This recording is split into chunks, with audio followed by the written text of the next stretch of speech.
our next guest all the way from Bristol.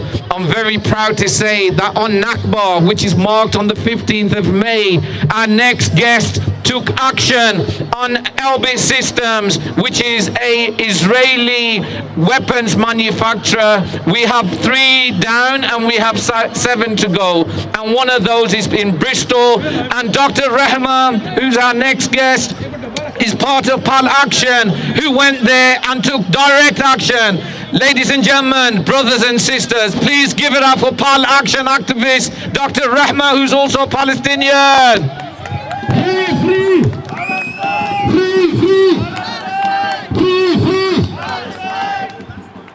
Assalamu alaikum. There is no future for an entity after it commits genocide. The apartheid, child-killing settler colony of Israel must be dismantled and left in the dustbins of history.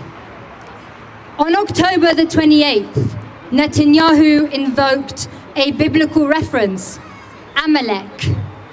That was all that the world needed to know this is a genocide. On the 27th of March this year, the occupation Supreme Court rejected allowing food, water and aid to the trapped 2.3 million Palestinians in Gaza, half of whom are children, 1.1 million children. And the court invoked a biblical commandment as part of the legal rationale, the commandment to annihilate Amalek. Zionism exists and is maintained through Jewish supremacy.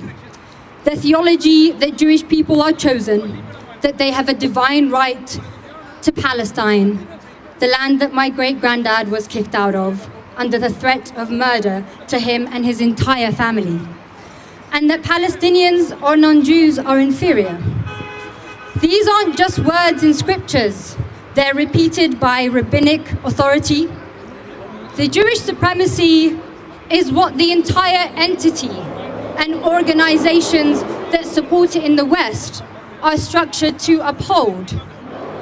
And this is where our anti-Zionist or anti-supremacist Jewish colleagues and comrades have an important, crucial role to play.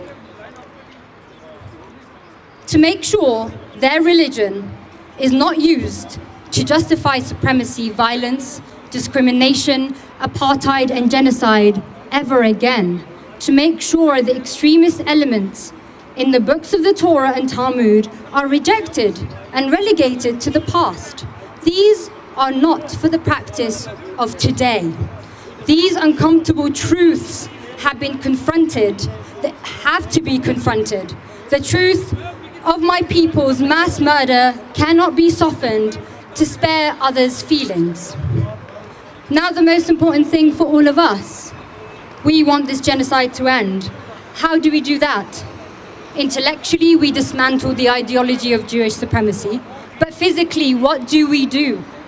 The mass murder we're watching is taking place all the way across the world, but it's being carried out with Western weapons.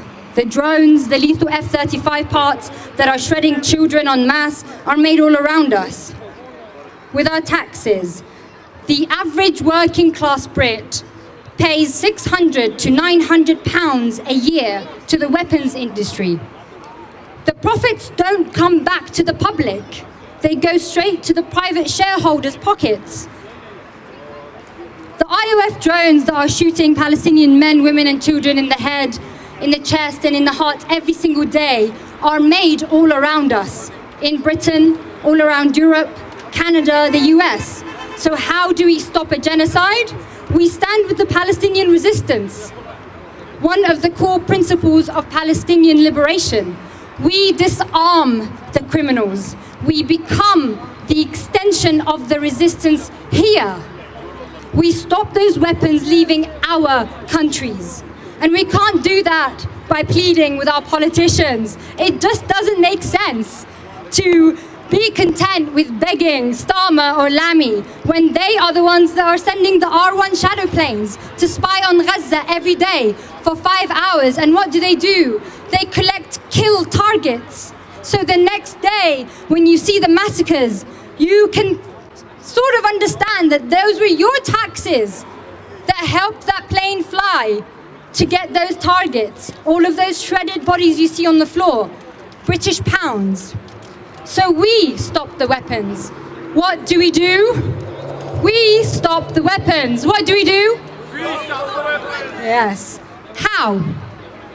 We march to the doors of wherever they're being produced as often as we can, and we disrupt them, not at 1 p.m., not on the weekend, before they open their doors and begin making those death machines.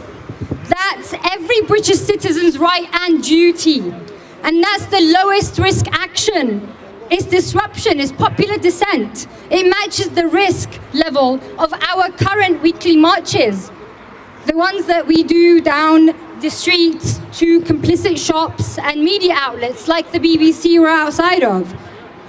But instead, we go to the arms dealers because that's the most important target. That's the most direct cause of the death we're witnessing.